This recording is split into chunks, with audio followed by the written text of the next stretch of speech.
Hi, everybody. It's Friday, and welcome to the Friday edition of Moohead Radio. I'm your host, a big and furry bovine. Joining us on the panel, Derek Frisbee of DF Sports, as well as Brian from Arizona, who your second team, man, lost its perfection. I just Yeah, they wanted. got bungled. It got bungled. To tell you the truth, the game put me to sleep, and I really couldn't really get into it all that much. But I was going to say he had 3 minutes and 23 seconds and two timeouts to win the game, and he failed, which means. You know what it means. No, no, no. He's not worth it. No, he's overrated. Overrated. I'm just doing the Baker game.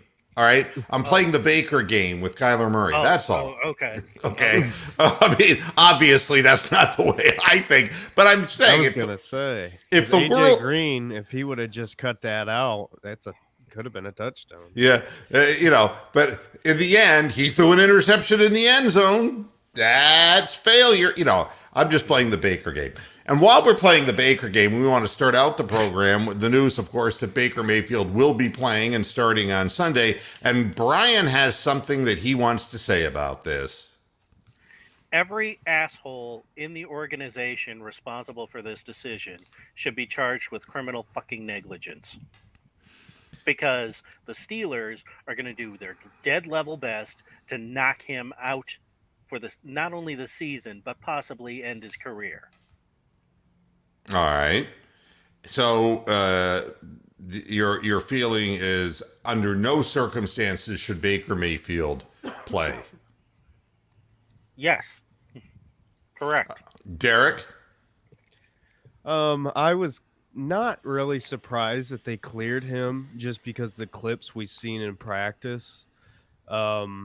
As throwing against air. Well, but listen, as far as should he or shouldn't he probably shouldn't. I agree with that because he is one hit away, and it doesn't have to be a big hit, by the way. It could just be somebody pushing him to the ground that, ends the shoulder there. I'm happy that he's our starting quarterback. I'm not happy that he's going to be putting himself in a serious risk, but I think if Baker believes he's good to go, then at the end of the day, I think it's on him. We can try to protect him from himself, but how much longer is that going to work? I think you're just going to turn him kind of against the coaching staff in a sense. If they keep saying, no, Keenum, we're fine with Keenum. I think it's probably not smart, but at the same time, I think it's up to him, and he's gonna ride or die on himself. So I think that's where I stand. Yeah, and that's really kind of, and it's not to criticize you, it's walking the tightrope, Derek. I mean, because what's going to happen, let me lower my camera a little bit here, for goodness sakes. If something bad happens, then everyone wants all of their flanks covered. So if something happens to Baker Mayfield in the game and he gets hurt, Brian will stand up and say, I told you so. And you, Derek, will be able to say, well, it's on him because he was the one who really wanted to play. Well, I'll say this. Maybe I should clarify my thing here. If he can throw like he did in practice, I think he should play. That would be my stance because from what I saw, I think he looked good, and I think him as a starting quarterback helps that team. Now, as I said before, though, it's all on him, whatever happens. Right. And by not having an extension with the team, there will be potential financial ramifications if something does happen to him. So the whole world with bated breath is waiting for Mr. Moohead to respond to this question that has really no real great answer to it. Here's the way I look at it. The Cleveland Browns are 4-3. As a 4-3 football team going into a home game against a divisional rival Steelers team that's 3-3, If Cleveland loses the football game and goes to 4-4, and you know that the Bengals are going to win against the Jets, I hope you know that. And the Bengals will then be 6-2, and the Browns will have lost a home game against a divisional rival. Then the odds of the Cleveland Browns really making the playoffs, dipping down to 500, go down tremendously because they have to come back the following week and play the Bengals in Cincinnati. So for all practical purposes and intents, in my mind anyway, this week is a must-win situation. I know that's what Jarvis Landry said. I was kind of taken to task for it. But if the Browns lose this game and drop to 4-4, knowing they have a road game coming up against Cincinnati, and drop to 4-5, it's done. It's done. You're not going to get into the playoffs with that kind of a record. My feeling is this. If you play Case Keenum against the Steelers, you will lose. You will lose 80% of the time. Unless the Browns defense would figure out a way to score points on its own, the history of Case Keenum speaks loud and clear. Even in his most prolific year, 2017, when he played with the Vikings, it wasn't like the team was a scoring machine. There were a couple games where they scored over 30 points, but a lot of 2017 and 23-20 kind of wins. I hate to tell you this, folks, but at a 20-17 game, the Steelers will win all the time against the Browns because we know what our defense is and we know the history of their defense. Another thing I'll tell you is that everything I've seen from the Steelers from the end of last year all the way through this year is that Ben Roethlisberger doesn't put up the number of points and have the comeback ability that he and the Steelers had in years past. He doesn't have Juju Schuster-Smith to throw the football to, and he's relying more and more on throwing to Najee Harris and to Ebron, his tight end. His wide receivers, Deontay Washington, can hurt you downfield, and Chase Claypool, who is somewhat gimped up and can beat you deep if you fall asleep, which the Browns defense seems to do way too many times in the secondary. But in a 20-17 game with Case Keenum, in his best year, he threw 7 interceptions to 22 touchdowns. All right? And he played every game, all 16 games that year, and he threw 22 touchdown passes. Playing for buttfuck Freddie Kitchens and playing for asshole Huey Jackson, Baker Mayfield was throwing for 26, 27, 28 touchdowns. Those touchdowns make a difference in games exactly like this. Case Keenum does not throw the ball in the red zone into the end zone. He doesn't. Historically, when he was at his best, when other teams took him as a starting quarterback and found out the hard way, Denver, who he actually threw for more yardage when he played with Denver, believe it or not, than when he played with the Vikings. But the crazy part of it, and I want to find his stats to verify this, he played all 16 games in Denver, okay? He had 3,890 yards passing. He threw for 243 yards per game. These are all by far, the best records that he had in his entire career. Only 18 touchdowns. 16 games, 18 touchdowns. Oh, da do da day. That is who Case Keenum is. And while he was in Denver in 2018, wouldn't you know who the defensive coordinator was? Hey, let's have that Joe Woods, Case Keenum reunion again and see if we can beat the Steelers. Case Keenum, by the way, in his Minnesota season, if you go back and you take a look at what he did against the Steelers, they lost 38-9. Now, what I'll tell you is this. You lose the game, you lose the game. And if Baker gets hurt, Baker's gone for the year, gets his surgery. If the Browns win, they're in it for one more week, and he may get injured the next week. But if you just lay down and give the game away to the Steelers, which is what will happen if Case Keenum plays, with great certainty, it will be the low-scoring game that will allow the Steelers to win. Because one thing we do know, unless the Browns secondary were to absolutely fall asleep, possible, Ben Roethlisberger ain't going to put 27, 28 points up on the board. It doesn't happen. Oh, but Baker Mayfield will. Oh, yes, he will. And he has regularly. And he has no trouble throwing touchdown passes, except this year when his receivers have been injured. So I say play him. And if he gets hurt, he gets hurt. The season's over anyway. Then he moves on and he gets his surgery. He's not going to get hurt so bad that the surgery is going to become impossible. It isn't like putting a man with a heart condition with an aortic condition on the field and he rips his aorta out in midfield and bleeds out to death. What we're talking about is what is really practical, which is go get the surgery, versus, well, this is the season. Every week is the season. The Browns are 4-3.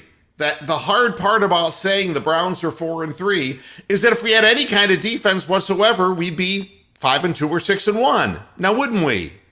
We wouldn't have given up all those points to the San Diego Chargers. We wouldn't have given up all those points to the Kansas City Chiefs.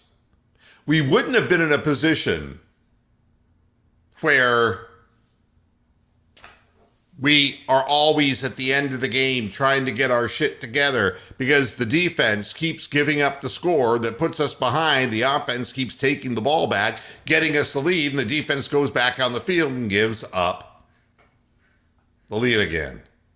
I tell you what, this week I went back and rewatched the highlights from the playoff game we had against Pittsburgh. And I tell you what, I talk about, what I want this offense to look like. What we saw in that game, that's what I want to see. A great run game, but a heavy dose of a solid pass game where you're not just attacking underneath and stuff like that. You're attacking downfield. You're getting the ball to your tight ends, letting them get chunk yards. Go back and rewatch that playoff game highlight and watch how the offense operates. That's how this team should run, in my opinion. Let me ask Antonio, which guy is not a real Browns fan? This is kind of like to tell the truth. All right, we have 3 panelists, okay? Which guy is not a real Browns fan, Antonio? I'm just curious because it's not clear. This guy is not specific. All right. When you figure it out, let me know because I swear to God, we're all 3 Browns fans. Have been for a long time. Our pain shows. And yeah, hey, I go back to Mike Phipps era, Antonio. How about you?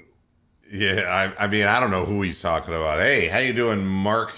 Yeah, we're and this is what we're talking about right now. I think playing Baker Mayfield is the thing you got to do if you want to win the football game.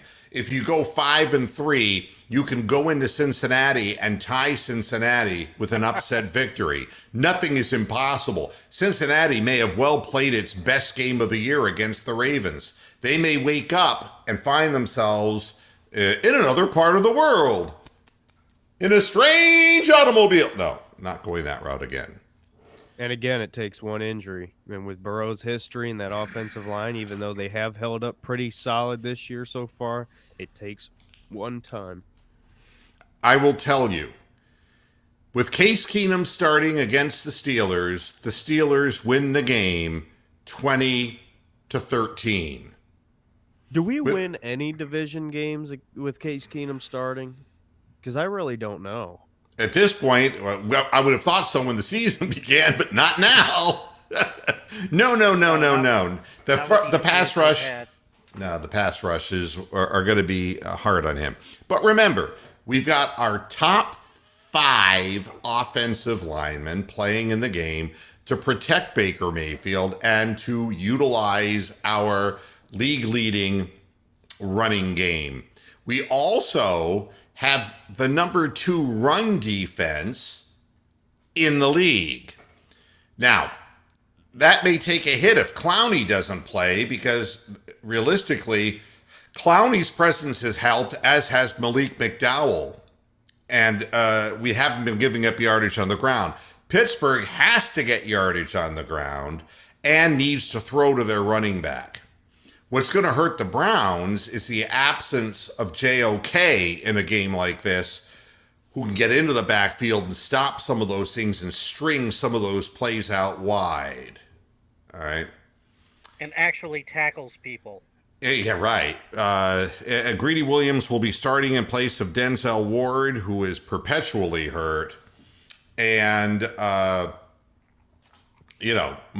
feeling is that the Browns lose 20-13 with Case Keenum.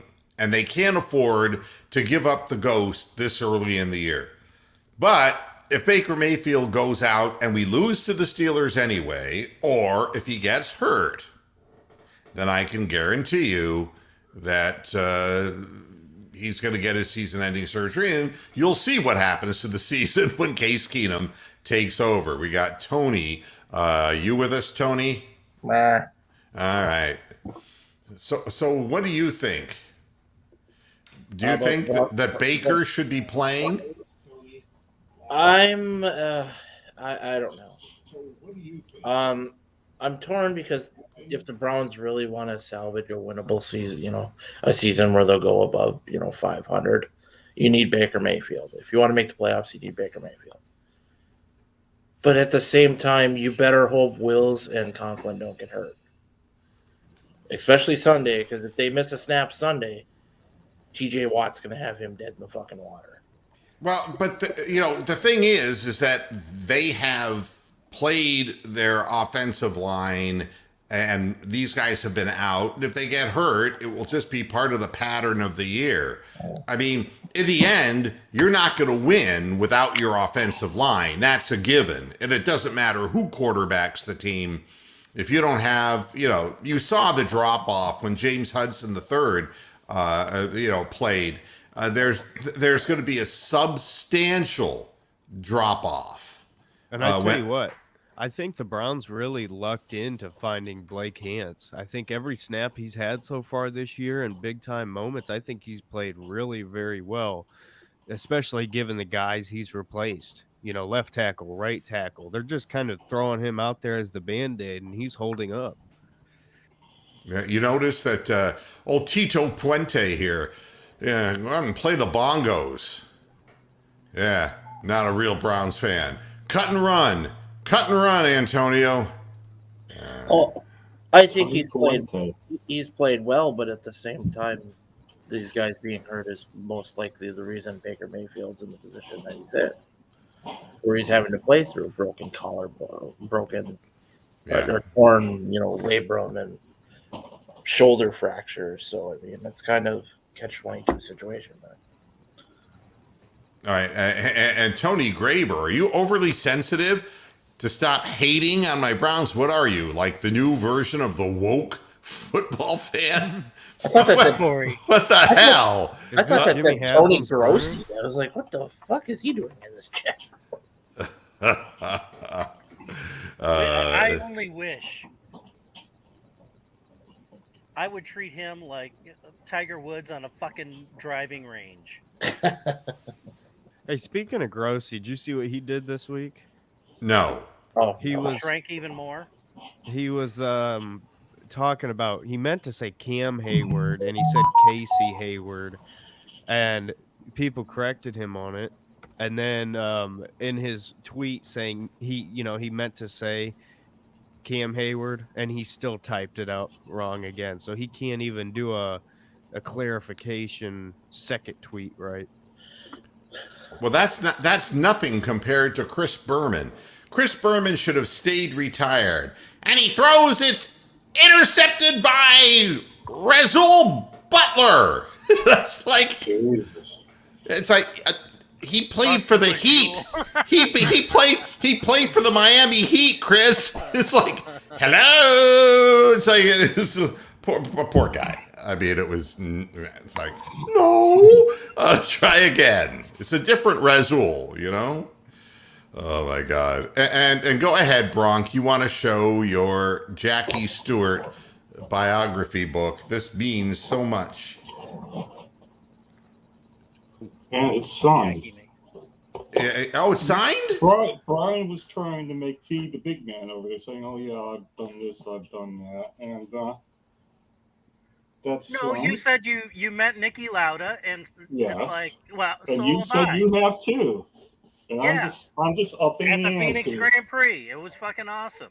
And I not didn't only get him to that, sign anything, but I You did know get that to say guy? hello. you know him, Yeah, he was the spokesman for STP, the Racer's Edge. STP, yeah, Andy Well, Granatelli. I remember Jackie Stewart as the Ford test driver in the 80s. Yeah? There you He go. had a lot to do with their Ford Thunderbird Turbo Coupe and the SVO Mustang and the new, Yeah. at that time, the new GT for 87. So, yeah. Now, I would have thought that Jackie Stewart's book would be called Ruined and Ruined the Track They Go. Oh, look at that, Chrissy Economaki. Oh, It's I'm written sorry. all in Scottish, so Brian wouldn't understand it. It's a wee little book. All right. And Mario Andretti as well, which I didn't mention before. But I didn't get to Gotcha. meet him. He was at one of the support races with Michael. Ow, There cat, you go. Jesus. Don't The even cat's get using into my that. foot as a That day. fucking scratch post. Ow. Oh, there you go. That's what cats do. Yeah. Smart Yeah. cat. And Tori, the Browns are going to the Super Bowl. But, you know, who's going to pay? Who's going to pay the trip? Yeah, they give you tickets. Yeah. Oh, dear. That's an old joke. I know. But he walked right into it. What can I tell you? And nobody's hating Oh, on Is anybody. Mike Trevisano dead? Is what? Somebody's put R.I.P. Mike Trevisano. I don't think Mike Trevisano passed away. Trivy? I'm not sure. That would be something I'd check on. I'm not right on top. Oh, yeah. Whoa. Who said this? It was posted yesterday. What? Bill Cunningham from WLW in Cincinnati. Mike Trevisano passed away. Well, you know, it's interesting because I saw something that somebody who was one of the local people He gave. spelled it wrong, so maybe. I mean, hold on. Wait a minute. Something ain't right. Yep. Oh, wow. Yeah. WKYC, the voice of Cleveland, Mike Trevisano has passed away. Mr. Know-It-All. Oh, really? Yeah, Mr. Know-It-All back in the Pete Franklin days. That's too bad. I was on Pete Franklin, too. Yeah, I know. So was I. I asked him the question that 48,000 people asked him, and I was 12 years old or 13 or whatever the fuck I was. I was like 9 or 10 asking him to trade Chico Simone for Carl Yastrzemski. So, Yeah. Yeah, mine was the unassisted triple play, and he goes, Bobby Wamsgans, and he held the phone up on me. That was my interaction with Pete Franklin. It's just, that sounds totally right. yeah, that was, you know, cut and run. What Yeah. game of the World Series was that? What game? Oh, what in the hell do I know? I think it was the third. I'm not a game. fan. Just ask Tito Puente here. I'm not a fan. More like Daisy Fuentes. Hey, I think that the Browns are good. I think that the Browns are good with Baker Mayfield and their starting offensive line and their wide receivers. Do I think that they're as good as teams that would be more highly favored to win the Super Bowl? No, because their team speed still is not up to speed as far as the wideouts are concerned, and the defense. We're giving up too many points. So, you know, if you want sunshine and happiness blown up your butthole, Tito, I suppose that we could find, one of those, Blue Boy magazine sites for you, so you can Go get then some he should sunshine go rammed up your and ass. watch. Yeah. He should go and watch the replays of Cleveland Browns daily if you want the fucking pom pom squad view. Yeah, I mean, and I'm telling you that I really believe that Baker should play to give us the best chance to win. And I'll say this, and this is the real bottom line. How bottom line is it? Bottom line. The Chiefs were expected to beat us in week 1. What's happened to the Chiefs since then, nobody saw coming. So that was a game that the Browns were expected to lose on the road. Okay? The Browns were also, I mean, if you look at the losses this year, none of these losses were particularly surprising. All right? The Arizona loss was unfortunate. Okay? Disheartening. Yeah. The Chargers was a coin flip game. The Browns were a better football team than the Steelers. All right? That's the bottom line. If Case Keenum plays, then our version of Ben Roethlisberger, except he doesn't get rid of the ball as quickly, would be on the field against Ben Roethlisberger, who now has gotten his release point down to 2.2 seconds, which is basically how long it took him to come all over the woman that he raped. Okay. See, I am a Browns fan. I proved it. Well, if you really look at it for the Browns, I mean, they're batting about 500 in terms of wins that you think should have taken place. Like the Vikings game, you would have thought the Browns would have won by 21 points.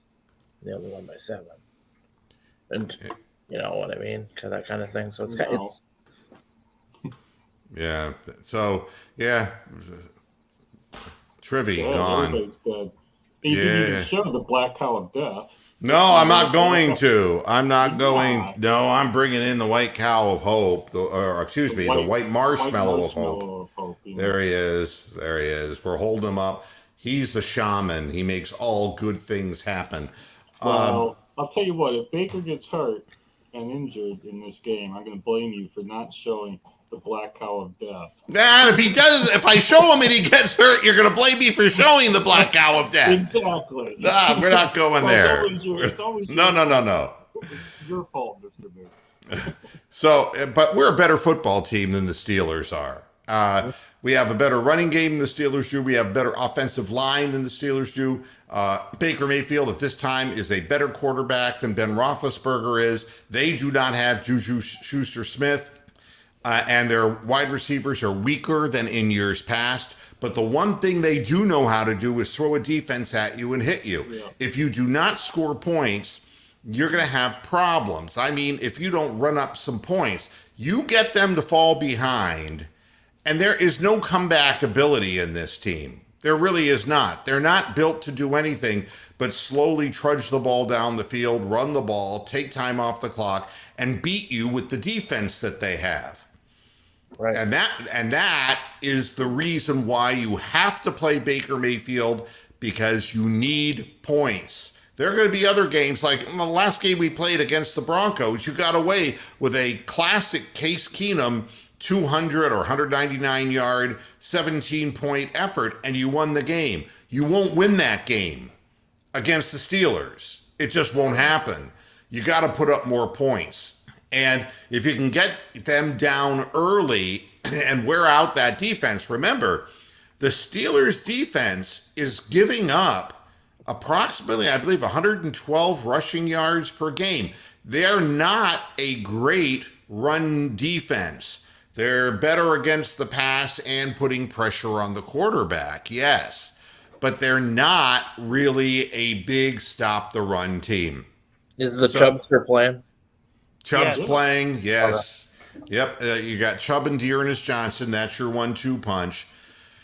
And we still don't know about Jadeveon Clowney, and who else don't we know about? There's another, A.J. Green. It looks negative. Negative on A.J. Green is the backup cornerback. Yeah, Brunk. Yeah, Ward's definitely not playing, I read. Yeah. I mean, we knew that I think I saw DPJ is out. Just how bad did he hurt that? Yeah, groin. The groin, and yeah, nobody's talking about how in the hell that happened on the sideline or on at the practice field. Nobody's talking about that. And another thing that just came up is Tack McKinley is going to be out of the game because of an injury that happened in practice today. Yeah. So we don't know what that is either. So our backup pass rusher and another part of that defensive line piece that you need to stop the run against the Steelers will not be playing. So this has been a season of injuries, and I think that that's so now it's definite. Amsterdam, I don't believe Amsterdam unless I have a source. Amsterdam doesn't count as a source. Is Clowney out? Is that a definite? I'm not seeing anything on that. I am seeing that McKinley is, according to Mary Kay Cabot, is a groin injury, which, here we go again. Random groin injuries in practice. Torn, soft tissue injuries is what's happening. Johnny Stanton, the fullback's got a calf injury. Yep, a calf injury. And that happened in practice. So the only people listed out are Peoples Jones, Ward, and Richard LeCount, who doesn't matter. He hasn't seen the field. So. Yeah. So discipline for that one, which that's interesting.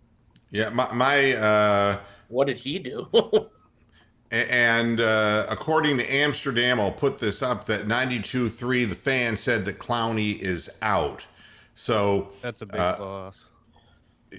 I'm sorry? I said that's a big loss, especially if Tack McKinley's out, because so much of this game needs to get pressure on Ben. He's a statue. He tries to get the ball out quick. If you can get in his face, you win. Yeah. And again, I think that with our defensive scheme, what you want to be able to do is take away that first option. The longer that Roethlisberger holds onto the ball statistically, you can see, I mean, if it's 2.2 seconds, it's one thing. 2.5, his numbers start dropping precipitously, and over 2.5 is where he's getting strip sacked and throwing interceptions, and he's not mobile like he used to be. I bet 92.3. Just 1 second, Brock. 92.3 is probably assuming because Clowney didn't practice again.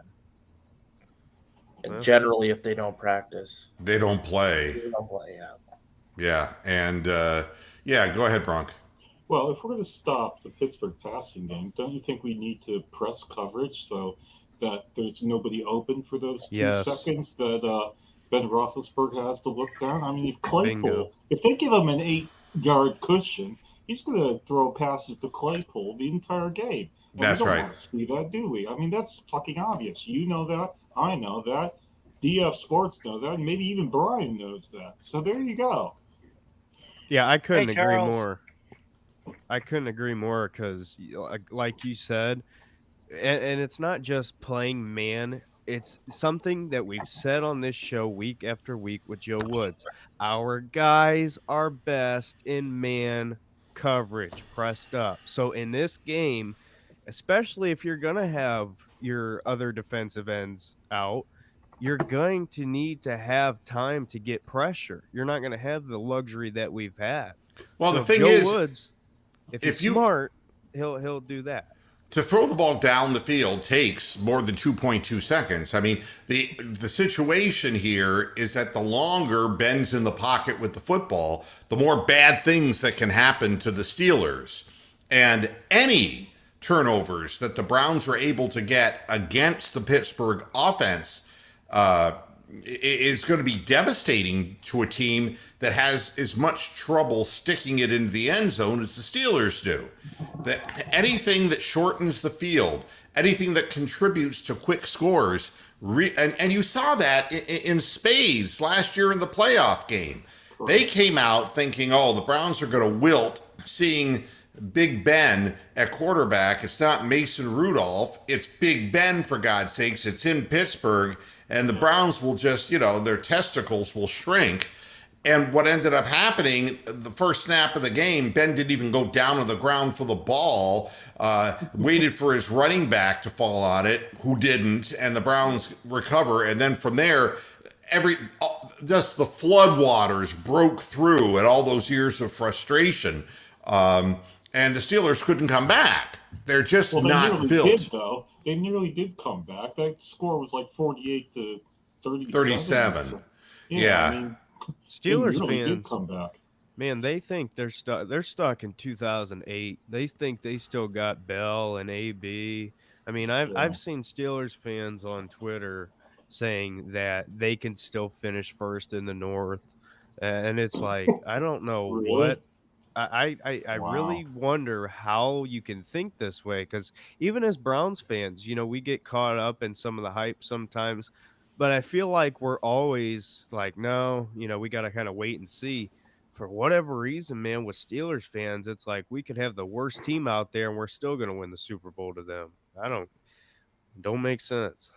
Well, and a question, can we get a W and keep this roster healthy? And the answer is, once you get off to a start like this where you lose so many people, every singular thing that happens injury-wise has that much more significance. No team goes through a season without injuries. That's a fact. So I wish I could placate you and tell you, yeah, it could happen. It's not likely to happen right now. So what in the hell are you doing, Bronk? I mean, Bronk's pulling the cat up. That is the biggest cat I've ever seen. that ain't no fucking cat. What I think is like,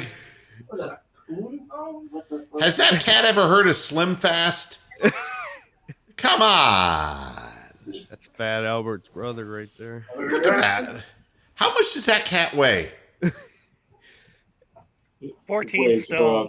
about 2 stone. It weighs like a bowling ball. It's like 60. Hey, Bronk, hold him up for a second. I think y'all could be twins. Look at that.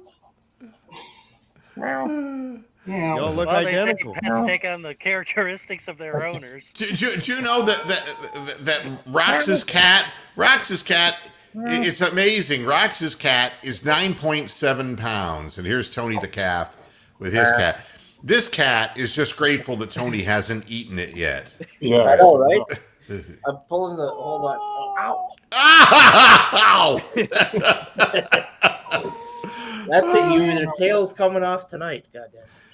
Who would have thought? All these fans, and you too, Tito Puente out there, that you were going to get actual pussy on screen today. Who would have thought? Okay, cat. Put the Bronk. Put the cat down, George. That cat's like, what in the world am I looking at right now? Yeah, I know. He got marble eyes, It's like, Who's the fat ass of the boy? Oh God. Yeah, and Mark brings up a good point. The Steelers, Chase Claypool is not totally healthy, and there are other Steelers players, and the difference is that Mike Tomlin will actually lie. The Steelers will lie about who's available and who's not available up until, and they're notorious for whatever it is they're notorious for. I do not like the organization. I do not like Mike Tomlin. I do not like the ethic that he preaches. I understand that it's a grown man's game. I don't think you go out in the field with players who intentionally try to hurt the opposition and maim them. I have a problem with that. Eggs and ham.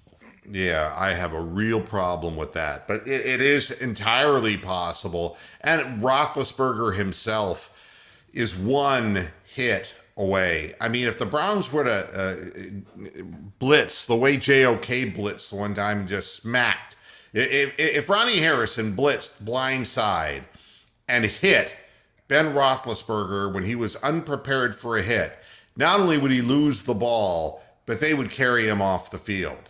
I'm convinced that he is one big hit away. So for all the people talking about Baker Mayfield, I agree. There's a risk factor, but in a 39-year-old quarterback who really is girdled up and has all kinds of mobility issues, it's just as dangerous for the Steelers as it is for the Browns, and they can't win with Mason Rudolph. That isn't going to happen. If you watch a Steelers game and you watch the replays of them showing Ben getting sacked or whatever, every time he goes down, man, it looks like he broke his leg or something. I mean, his facial pain is just unbelievable for small hits, let alone, Myles Garrett comes off the edge and nails him, then what?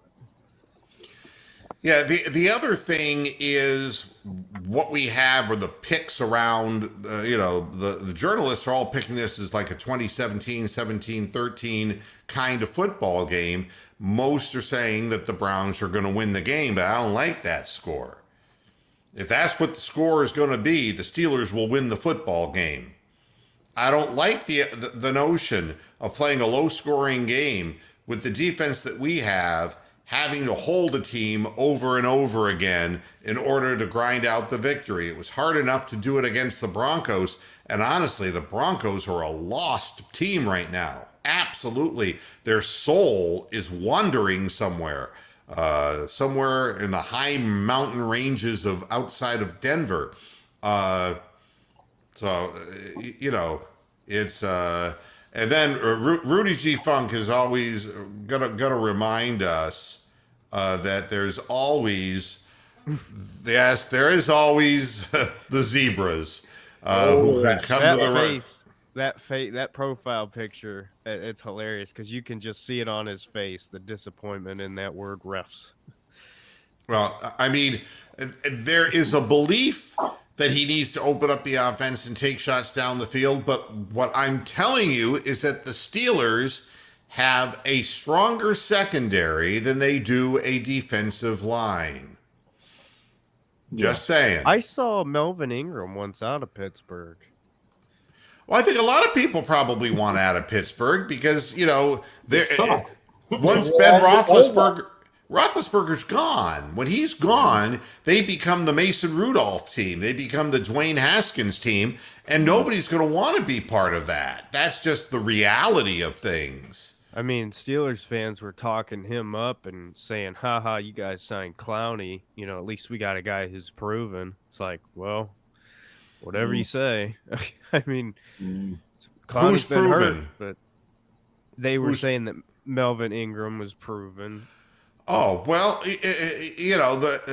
it's a... But my point is, though, they were making fun of us for signing Clowney, and then they signed Melvin Ingram, who's coming off of a bad year. It's like, say what you want. You're still an idiot. Every team wants that one last season of goodness out of a player. And with a running back, it is real hard when you get to be a certain age. You've taken a certain amount of leg punishment. You don't hit the hole as fast. And if you're playing for the Steelers, let's be honest, this is not the Steelers. And I'll tell you another thing psychologically. Watching Villanueva play for the Ravens, he's a damn sight better than he was playing with the Steelers. And the reason is because he knows they have a chance to fucking win. Nobody can tell me that the players who have played in Cleveland weren't affected in the past by just how degraded the teams were.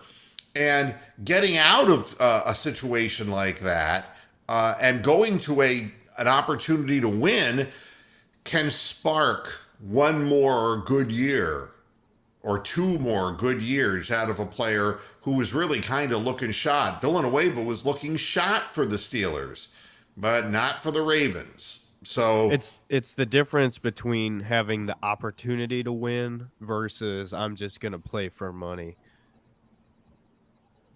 A lot of these old guys, they don't have, championship rings on their fingers, and they have a incentive to go out and give it their best when they're on a good team. The old Browns, it's not I'm going to win. It's, well, I got paid, so I'm here.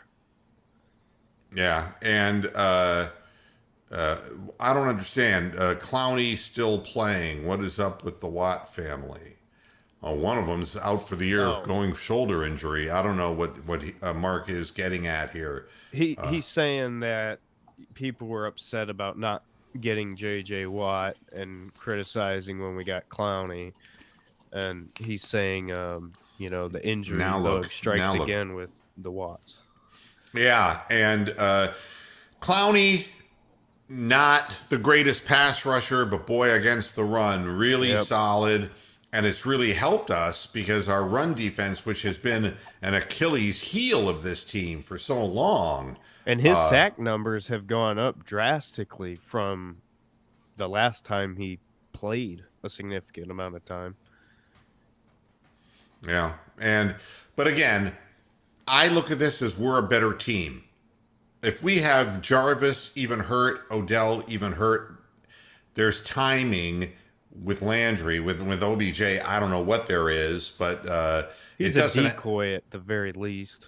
But I can tell you the Pittsburgh press is really downgrading both Landry and OBJ, saying they're well past their all pro years. And that's the wrong thing to say to those players. It's the wrong thing to say, man, because they're going to bite you in the ass. And the press don't want to take that tone. And I know that's up on a bulletin board.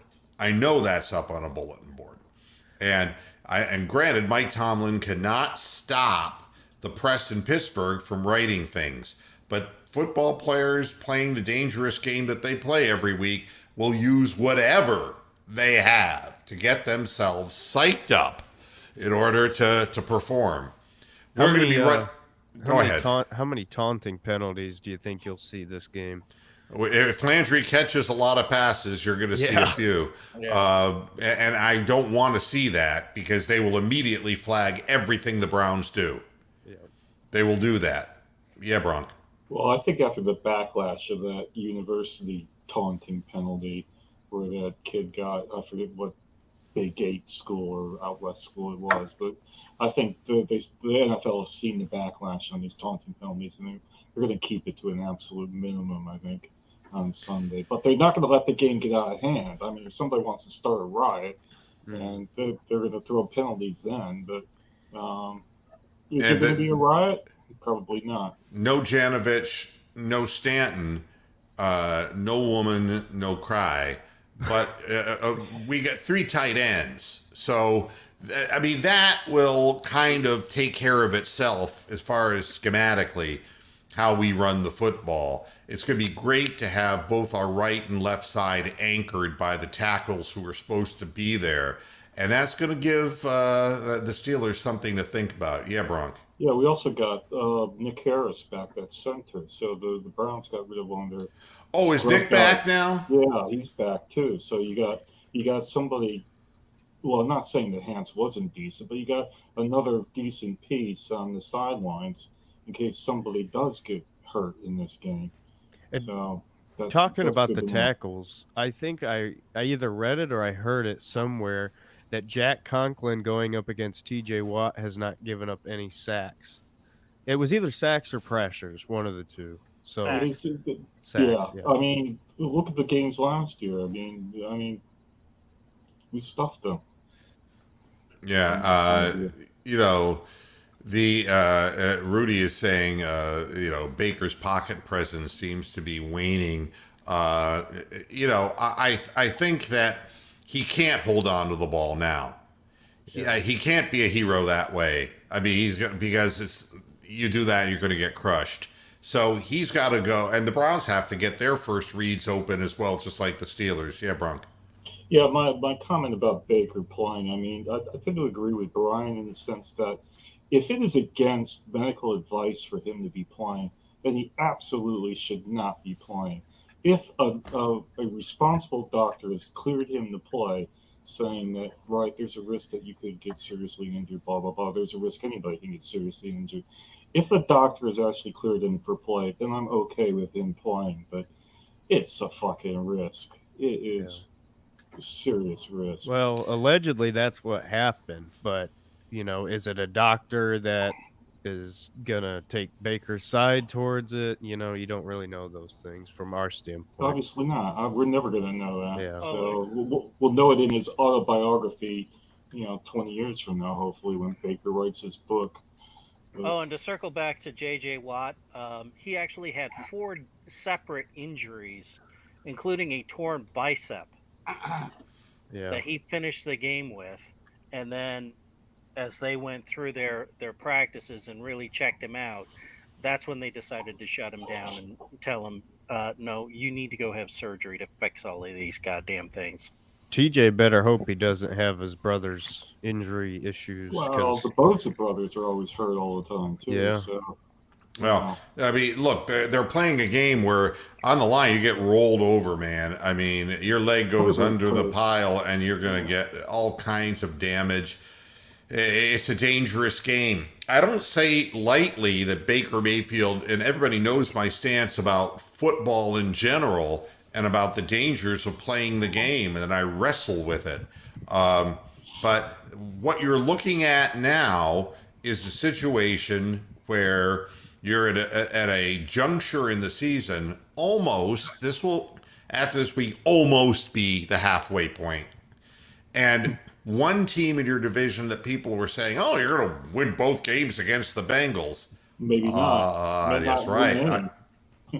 My personal feeling is that the Bengals are not going to remain as solid as they have been. They have played some lesser teams, but they're much better than we thought they were going to be. And if Joe Woods can't scheme up defensively for DeAndre Hopkins, what's he going to do for Jamar Chase? Oh, yeah. Just let him run free every play? Yeah, I mean, it poses a problem. So, I mean, this is a week-to-week season, and I don't expect, really, with all the injuries the Browns have, and these are not the kind of injuries that go away and go, oh, everyone's going to be healthy for the rest of the year. These guys are playing every week to week, dinged up, and they're going to have recurrence of these injuries. It's going to be very hard for the Browns to hold on because these other teams, the Raiders, have held their ground. I didn't think they were gonna.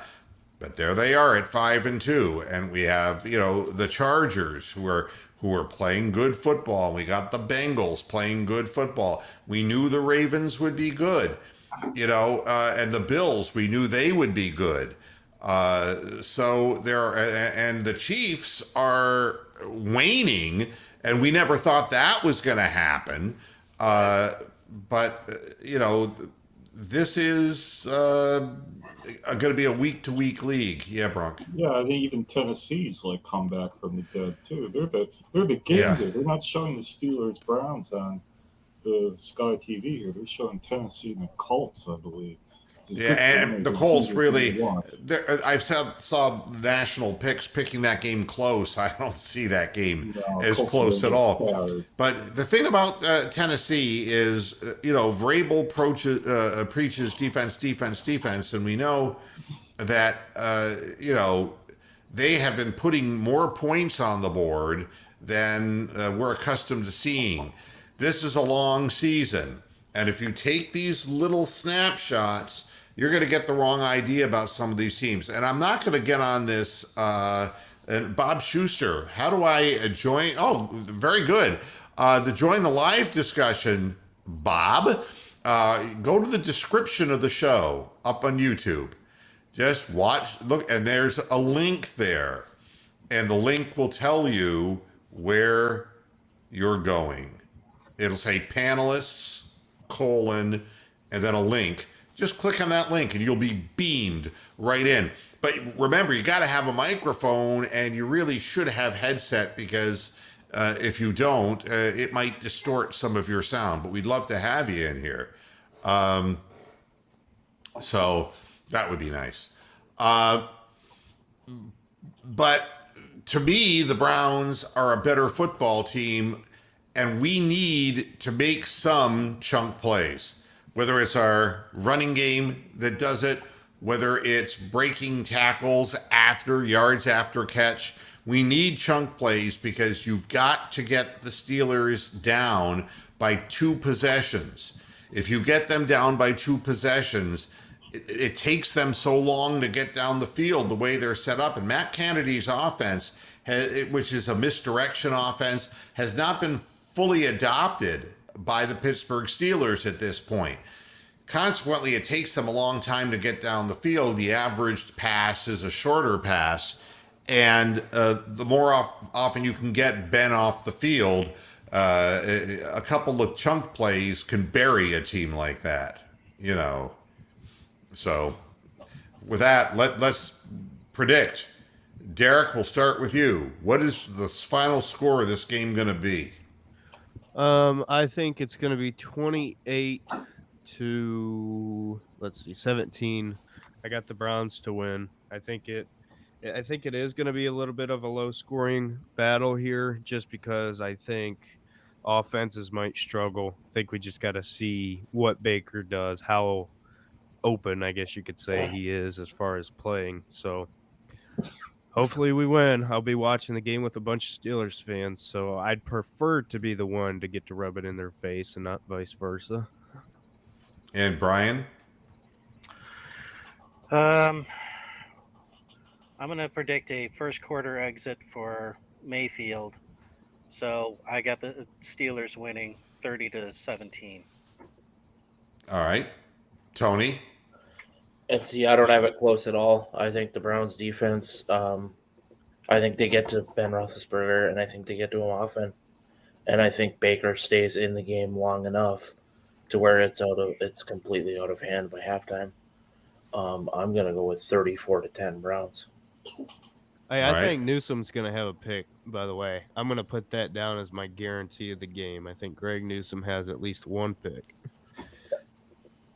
I've just not seen anything from the Steelers that thinks they can beat that proves to me they can beat a semi-decent quarterback. I mean, they've beaten Geno Smith. Who the fuck was the other quarterback they beat? They beat Geno Smith, Teddy Bridgewater, and that's it. Oh, and well, I mean Josh Allen, but that week was a fluke. Week one, the first week of the year, I think. So I mean, Teddy Bridgewater and Geno Smith. I just don't see how the Steelers are going to be in this game. All right. And Bronk? Funnily enough, and this might be the first time in Moohead Radio history of me and Tony the Calf, I totally agree with Tony the Calf on this one. I'm going to go 38-10 Browns, and I think that we're going to have, after the game, the national media is saying whether Mike Tomlin is on the hot seat, because I think it all goes down in the big, furry, shitty flurry on Pittsburgh and their head coach and their organization in this game. I think we're going to go up big, and then we can sit Baker for at least a quarter. And I'm going to go with the Browns 31-20. I think that the Browns are a better football team. And I don't predict injuries, so it's easy to say that somebody who's hurt has a greater likelihood of getting hurt worse in the course of a game. Thing to say ever. But I'm content knowing that our starting offensive line is going to be out there, and we're going to get to play this game with the majority of our pieces, not Donovan Peoples-Jones and not Denzel Ward, but we will have a lot of the guys, not Kareem Hunt, but we will have a lot of the necessary ingredients. So, I'm going 31-20 Browns. Yeah, Bronk. And it's a seriously important game in the division. We got to win as many division games as we got. This might be the easiest division game we have. The team's going to know that they have to win this game. And all the offensive line being there and Nick Chubb being there shows how important it is, let alone regardless of how you feel about Baker. Oh, yeah, I agree. I agree. I think the team has to realize that the Bengals ain't a pushover anymore. No, they're not. Obviously not. No. And of course, either are the Ravens because Lamar can break. Look what he did to you last year in Cleveland. It's a must-win game for Cleveland. Yeah. It's a must-win. So, two things before I get out of here. The Packers and the Cardinals proved that the Cardinals are not a Super Bowl team. All right? To me, if you cannot beat Aaron Rodgers without his 3 primary receivers, then that's not good news. All right? I think the Cardinals are a good football team. I don't think they're a great football team, and I think that they are going to be less successful in the second half of the year. I think losing J.J. Watt hurt there, and I don't know what the fuck A.J. Green was thinking. And who is T-Tosh? Probably... If you want to identify yourself, T-Tosh, probably the same guy. Probably the music guy or whoever. Oh, okay. Let's. Okay, let's go ahead and take a chance. All right. Wait, we can't hear you. Microphone.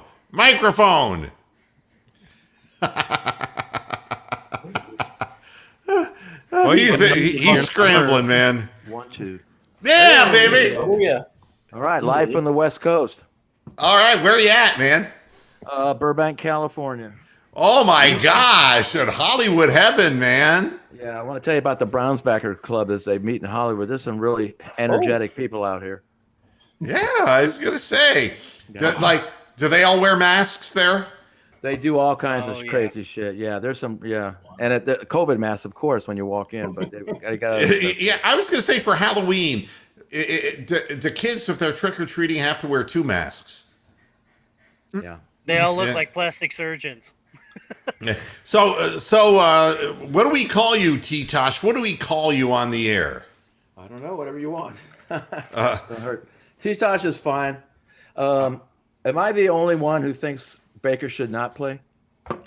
No, you should have watched me at the very beginning of the show. Yeah, okay. Brian would be in your corner firmly. Yeah. I don't know. I think they should be held criminally liable for anything that happens to that kid. He did say that. Yeah, and T-Tosh, what are you picking the final score to be? Well, they're such a schizophrenic team. If the defense shows up, I think we'll be good, it could be like, 30-24 for us, for the Browns. But who knows? It's so schizophrenic. I don't know what's going to happen. Yeah. How about the defense? That's what's going to win or lose this game for the Browns. Yeah. What is your rating or your grading on Clowney so far, guys? Oh, I mean, I think the impact being made in the running game, and you can't really narrow it down to one guy, but the presence of having a reinvigorated Tack McKinley coming off the bench to spell Clowney, and the Malik McDowell really developing into something that, he pushes the line backwards. The thing that's different about this Browns defense this year is that the line goes backwards more frequently. We get penetration into the other team's backfield way more frequently than we have in any time in my recent memory. So there aren't those easy, like where they would run into the line, but the line would be stood up, but then they would secondarily cut around the end and get 13 yards. There's none of that crap going on. There's just nothing to be had in the middle of the line so far. And I give that not just to Clowney, but just to the general defensive line as far as the depth that we have at that position. Malik Jackson would be another. If you look specifically at Clowney, though, what I talked about, his numbers as far as sacks have gone through the roof, but it's not just that. He's getting pressure. This is the one thing that I really took into effect that people weren't really talking about. Jadeveon Clowney can get pressure, and that's all he needs to do to give Myles Garrett that tad bit of extra time to get there. That's why you see Myles Garrett leading the NFL in sacks, because now he has that guy that can buy him that little bit more time that changes everything for Myles. Yeah, and, again, when you're Ben Roethlisberger is not it's not Kyler. He is not Lamar Jackson. If you can make him see something coming at him in the out of the corner of his eye, and it's Clowney, and he tries, and he starts scrambling to his right, God help his soul, trying to scramble the opposite way from where Miles is. Miles will run him down in a heartbeat, and those are real opportunities for turnovers when the ball is in Roethlisberger's hands in the backfield and he doesn't have a place to throw the ball. And 9/10 of what they do offensively is on a primary read basis. And the running back, Najee Harris and Ebron, are two, real big factors in what he does. They also got the kid from Penn State, Fryermuth, And Ebron who was ruled absolutely out today. killed the Buckeyes. Yeah. Did you see that Ebron was ruled out? He's not playing? I think, if I'm correct, I saw that on Twitter as I was leaving work on my phone. I think Can anybody corroborate that Ebron is? I'm Googling right now. Give me a second. I'll keep looking. Yeah. That's big news. I didn't know that. Well, I didn't know it either, and that again. Oh yeah. Wow, no Ebron this week. Wow. Look at that. So that's a big Fryermuth clusterfuck for them. Huge. Fryermuth will be the one to step in and take over all the tight end catches then. Who? Fryermuth from Penn State. He's pretty good. Buckeye fans rookie.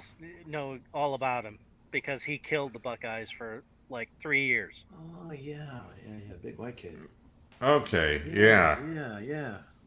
I don't know the player, but Ebron is a real security blanket for Roethlisberger, and that will hurt.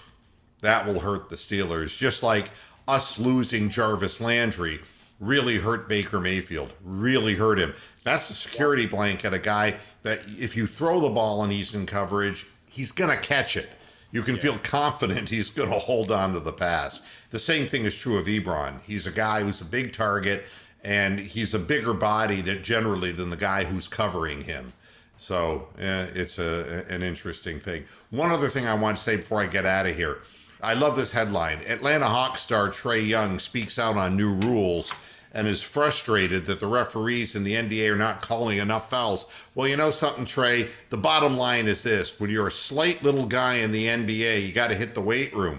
And if you don't hit the weight room, you can't just jump in front of people and expect the referees to call fouls.